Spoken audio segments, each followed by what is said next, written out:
এইভাবে করে করে তো আমরা আরো বোধহয় পেছনের দিকেই যাচ্ছি।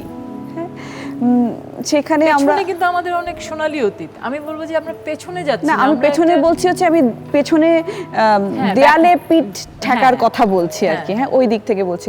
এটাকে এখন কিভাবে আবার রিভাইভ করা যায়? আপনি নাটক লিখছেন, আপনি পরিচালনাও করেছেন একটি নাটক, পরিচালক মোটেই বলা যাবে না, আমি যেন বলিনি কিন্তু। হ্যাঁ, সেজন্যই বললাম যে এটা তো একটা সংঘবদ্ধ এবং আরো অনেককে নিয়ে আপনারাই একটা একটা স্টেপ নিতে পারতেন। সেখানে কেন আপনারা নেই? শুধু অভিযোগই কেন আপনাদের? না, আমার অভিযোগ আমি বলবো না। অভিযোগ যদি হয় সেটা বলছি যে সবকিছু ব্যাটে বলে মিললেই আমি কাজ করি, না হলে করতে পারি না। কারণ আমি যেহেতু খুব ভালো পারি না অভিনয়ের কাজটা, সুতরাং আমি অনেক খেটে কাজ করি। আমি আপনাকে তাহলে একবারে স্ট্রংলি, মানে কোনো রকম ভদ্রতা না করে বলেই দিচ্ছি, তকির ভাই আছেন অত্যন্ত শক্তিমান একজন অভিনেতা, নির্মাতা। আপনি আছেন অত্যন্ত শক্তিমান একজন অভিনেত্রী, স্ক্রিপ্ট রাইটার। হায়াত কাকু আছেন অত্যন্ত শক্তিমান বলিষ্ঠ অভিনেতা, নাট্যকার, ডিরেক্টর। আপনারাই তো একটা ইনস্টিটিউশন তৈরি করতে পারতেন, যে আমরা বলতাম যে এই প্রোডাকশন থেকে যেসব কাজ হয়, দিস আর দি স্ট্যান্ডার্ড।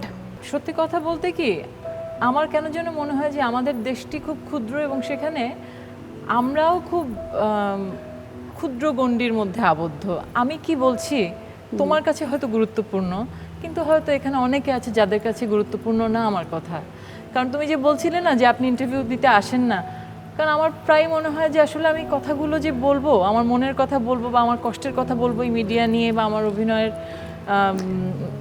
চারপাশের মানুষগুলো নিয়ে, আমাদের কষ্টের কথা বলা মনে হয় না, আমার মনে হয় আমাদের কষ্টের কথা বলা থামানো উচিত, বা আমাদের এই প্রবলেম থামানো উচিত। আমার মনে হয় এখন উচিত হচ্ছে কি আসলে এই প্রবলেমটা আসলে কিভাবে সলিউশন আমরা করতে পারি।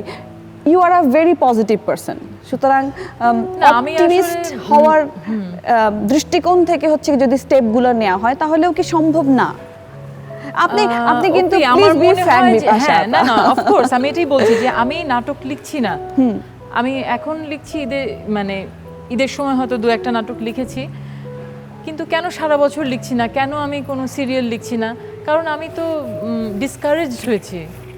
হ্যাঁ, কারণ হচ্ছে যে আমি বিভিন্ন সময় যখন লিখেছি, যেমন ধর আমার শঙ্খবাস নাটকটি, এটি আমি আমার প্রথম লেখা ধারাবাহিক এবং খুব একটা ভালোবাসার কাজ আমার। হ্যাঁ, এবং এই কাজটি করার একটা পর্যায়ে আমাকে চ্যানেল থেকে বলা হলো আপনাদের নাটক বন্ধ করে দেন, কারণ আমরা আর চালাতে পারছি না। কেন?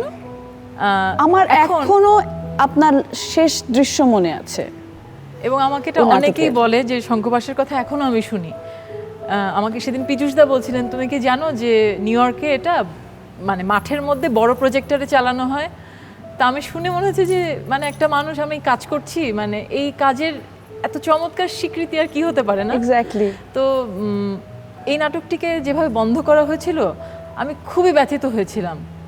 হ্যাঁ, বন্ধ করা হয়েছে চ্যানেল থেকে বললো যে এটা আপনারা এখন বন্ধ করে দেন, আমরা ইন্টারেস্টেড না।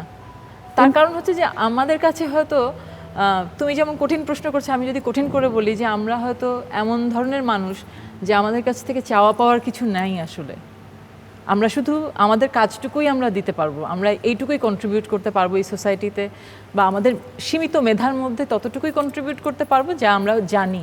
কিন্তু আসলে বোধহয় তার চেয়ে আরও বেশি কিছু পাওয়ার আছে মানুষের, যেটা আমরা দিতে পারছি না।